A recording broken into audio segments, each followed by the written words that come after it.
Olá, tudo bem? Tudo tranquilo por aí? Seguinte, este é o terceiro vídeo de uma série que eu estou gravando com os 19 pontos que você precisa saber sobre planejamento de produção, que você precisa levar em consideração quando você está estruturando, quando você está organizando o planejamento de produção. Hoje a gente vai falar sobre outros 6 pontos, mas antes de entrar nestes 6 pontos, de falar com mais detalhes sobre eles, eu queria lembrar de um ponto, de um tema que eu falei no vídeo anterior, e trazer para você aqui o desafio de lidar com estes pontos, tá? E você pode estar estruturando uma área de planejamento, você pode ter recebido o desafio para reorganizar uma área de planejamento de produção, não sei exatamente o que você está enfrentando, pode ser que você já trabalhe em planejamento de produção, e estes 19 pontos, eles funcionam como uma lista, tá? Só que pense uma lista exatamente igual aos ingredientes de um bolo. Você pode até conhecer a lista, é importante que você conheça. Sem os ingredientes, você não consegue preparar o bolo, mas o mais importante ainda é você saber como utilizar os ingredientes, quando colocar cada ingrediente, como colocar cada ingrediente, qual a temperatura, enfim. É importantíssimo que você conheça metodologias de planejamento de produção para você poder entregar o resultado da forma correta. Então, estas listas aqui, essa lista com 19 pontos, isso aqui é um primeiro passo, ok? Para você poder seguir avançando aí na estruturação, na organização do planejamento de produção. E antes de entrar nos pontos, tá? Eu eu vou falar dos outros pontos que a gente conversou nos vídeos anteriores, só para a gente poder ter a mesma base de informação aqui, para a gente começar com o pé direito, tá? Então a gente já falou sobre 13 pontos, foram 2 vídeos gravados falando sobre isso, foram 13 pontos. Primeiro deles, os dados dos produtos. Sem os dados dos produtos, você não vai saber como seguir com a organização do planejamento de produção. Ah, quais são os dados? Talvez dimensão, especificação, família do produto, peso, enfim, tem um monte de informação do produto que você precisa para poder conduzir o planejamento da forma correta. Segundo ponto, lista técnica, a gente já falou sobre isso. A lista técnica precisa estar correta. Tão simples quanto isso, tem metodologia, tem forma para poder organizar, para poder corrigir listas técnicas que estão erradas. Terceiro ponto aqui, disponibilidade de estoque. Estoque precisa estar certo. Vou passar rápido pelos 13 pontos porque tem os detalhes nos outros vídeos, tá? Quarto ponto, padrões de qualidade, tolerâncias, desenhos, enfim, depende da operação que você está conduzindo, dependendo do tipo de produção, o desenho técnico, por exemplo, é uma parte importante do processo, você precisa conhecer isso, você precisa ter essa informação em mãos. Quinto ponto, tipos de ferramentas, acessórios, instrumentos de medição. Deixa eu fazer uma coisa aqui para facilitar a vida de vocês. Eu vou colar aqui na tela todos os pontos, depois a gente entra nos outros aqui, nos outros 6 pontos que a gente vai falar hoje. Então a gente está falando sobre isso aqui.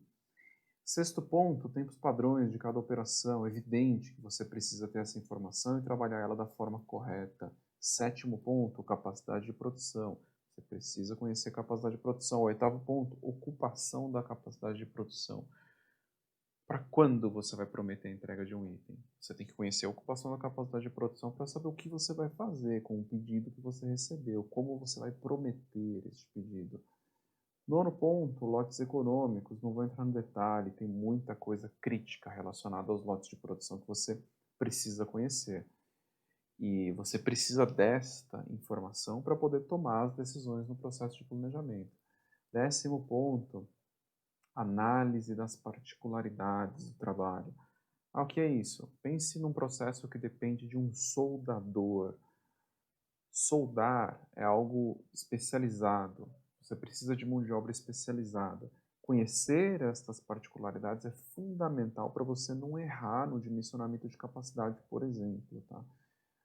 11º, gerenciamento dos principais pontos de cada fase da produção. O que está acontecendo? Quanto foi produzido? Quanto você tem de estoque intermediário? Você precisa acompanhar isso para poder tomar as decisões corretas. 12º ponto, volume de produção por hora, dia, mês, semana, enfim. Só que é o histórico, você precisa conhecer o histórico de produção para poder tomar decisões corretas. 13º ponto aqui, custo de transformação em materiais. Você precisa conhecer os custos dos materiais. É importantíssimo que você conheça os custos para você poder tomar as decisões corretas.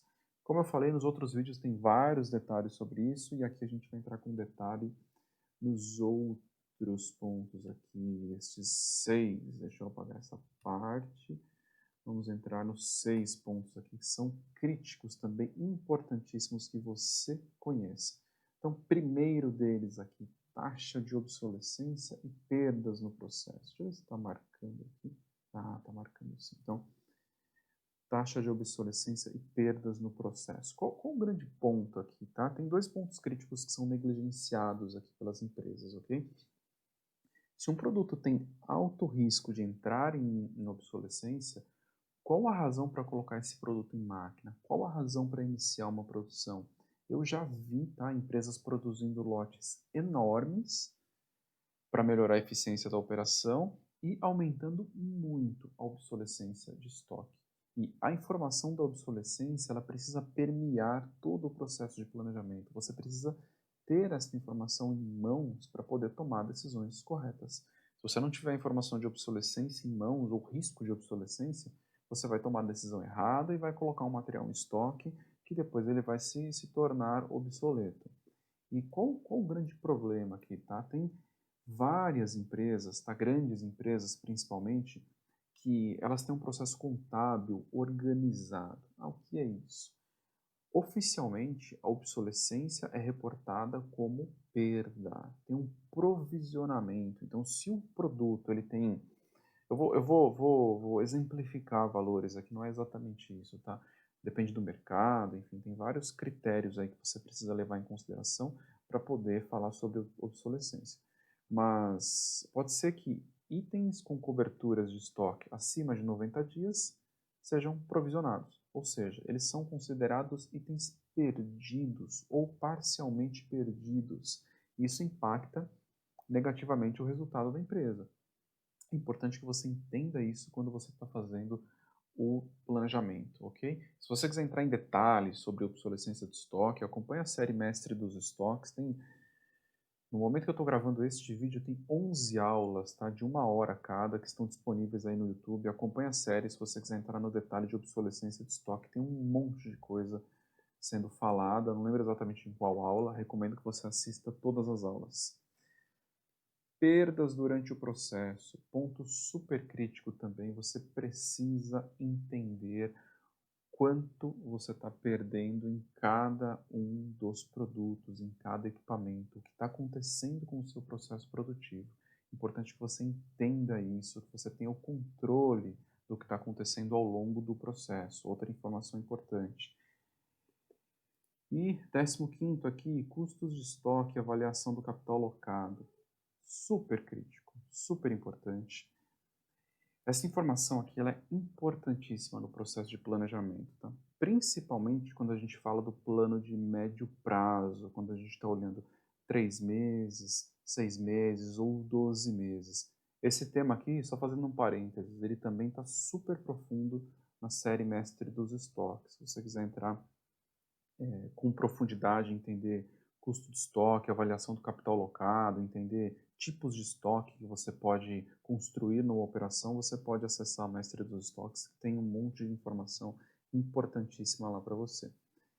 E então, o que eu estava falando, médio prazo, tá? 3 meses, 6 meses, 12 meses. Você precisa entender como o estoque está projetado, tá? De acordo com o volume de vendas e com o volume de produção. É importante que você tenha essa projeção construída. E olhar o detalhe também de cada linha de produção, entender as particularidades, entender a ocupação da capacidade, dimensionar, tá? A utilização da capacidade da forma correta e equilibrar ali venda com estoque. Tudo isso é fundamental para você ter um processo de planejamento robusto. Então, ter estas informações em mãos é fundamental. Esse foi o 15º ponto. 16º, só deixa eu ver quanto tempo que tem o vídeo, já 10 minutos. Eu vou acelerar um pouco para não ficar muito longo.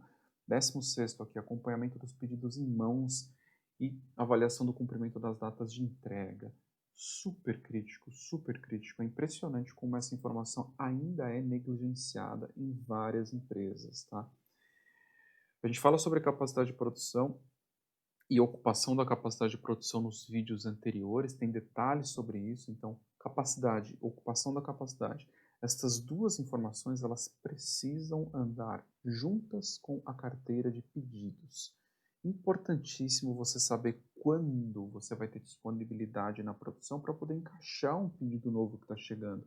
É muito crítico fazer isso. Quando você olha teoria, tem até um formato, tem uma nomenclatura, Available to Promise, que é ATP, enfim, uma forma de prometer, super complexo, mas isso é tão simples quanto saber quando você tem espaço na produção para poder prometer a entrega de um produto. É tão simples quanto isso. O grande ponto aqui é que não necessariamente você, responsável pelo planejamento de produção, vai estar prometendo a entrega de um produto. Pode ser que o time de vendas esteja fazendo essa promessa. Então, toda essa metodologia de available to promise, como eu falei, ou, de forma mais simples, as janelas disponíveis para promessa de entrega, essa metodologia precisa ser levada para o time de vendas, para o time comercial, para que de forma simples ele consiga negociar com o cliente e prometer o prazo corretamente, de acordo com o espaço que você tem na sua produção. Muitas empresas falham nisso. Tem um monte de problema que a gente pode levantar quando a gente olha para este ponto, tá? Para acompanhamento dos pedidos. Mas o mais crítico aqui é que entender de forma, construir o planejamento de médio prazo da forma correta simplifica demais a promessa de entregas, tá? Então, planejamento de médio prazo construído da forma correta simplifica muito a forma que você faz as promessas. Importante ter isso em mente, tá? Não dá para entrar em metodologia, não dá para entrar nos detalhes aqui, mas é interessante que você tenha isso em mente. 17º ponto aqui, quantidades planejadas para atendimento de pedidos ou formação de estoque. Fala de forma simples e rápida para não alongar muito. Você precisa saber no que você está produzindo, o que é para estoque e o que é para carteira de pedido. Eu já vi muita operação produzindo para estoque com uma carteira de pedido atrasada, com um monte de atraso, tá? E a máquina ali operando, produzindo para estoque. É coisa de maluco. Não faça isso. E para não fazer isso, você precisa ter clareza do tipo de produção que você está fazendo, se é para estoque ou se é para pedido. Importante isso. 18º, análise do volume de produção por pessoa quando você tem mão de obra intensiva. Qual que é o principal ponto aqui? Eu vou tentar falar rápido, tá? Mas qual que é o principal ponto? Você tem produtos que precisam de, vou dar um exemplo, tá? Produtos que precisam de 3 pessoas e outros produtos que precisam de uma pessoa ou de 2 pessoas, tá? Tem esses 3 tipos de produto no seu portfólio. Vamos supor que você tenha 4 pessoas contratadas, ok? Você não pode colocar para produzir no mesmo dia um produto que precisa de 3 pessoas e um outro produto que precisa de 3 pessoas, porque a sua capacidade é de 4 pessoas.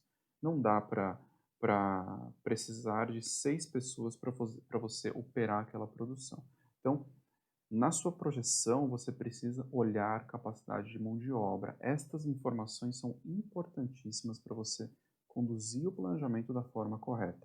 A gente vai para o último ponto aqui, pedidos dos clientes e datas prometidas. Esse ponto ele conversa lá com o 16 que eu falei, mas aqui é o acompanhamento das datas prometidas, tá? Prometeu uma entrega, cumpra. E para cumprir, você precisa acompanhar o que está acontecendo ao longo do seu processo, ao longo do planejamento. Então, organiza os dados de uma forma que você consiga visualizar as suas datas prometidas. Visualizar se daqui a 3 semanas, ou daqui a 4 semanas, ou daqui a 2 semanas, se você vai ter algum problema, se vai atrasar alguma data que você prometeu. É perfeitamente possível construir essa visualização. E a gente finaliza essa série de 3 vídeos aqui, e foram 3 vídeos, 19 pontos aqui, esse foi o 19º, dá para gravar um vídeo para cada um destes pontos, para a gente entrar no detalhe. Talvez eu ainda faça isso, mas assiste esse vídeo de novo, assiste os outros 2, para você poder entender esses 19 pontos com detalhes, tá? E se você quiser mais profundidade ainda, se você quiser ler sobre o tema, tem artigos no LinkedIn, para cada um destes vídeos tem um artigo, então acessa o artigo também, para você poder estudar o tema e olhar com mais profundidade para esse assunto. Fico por aqui, um abraço e até o próximo vídeo. Tchau, tchau.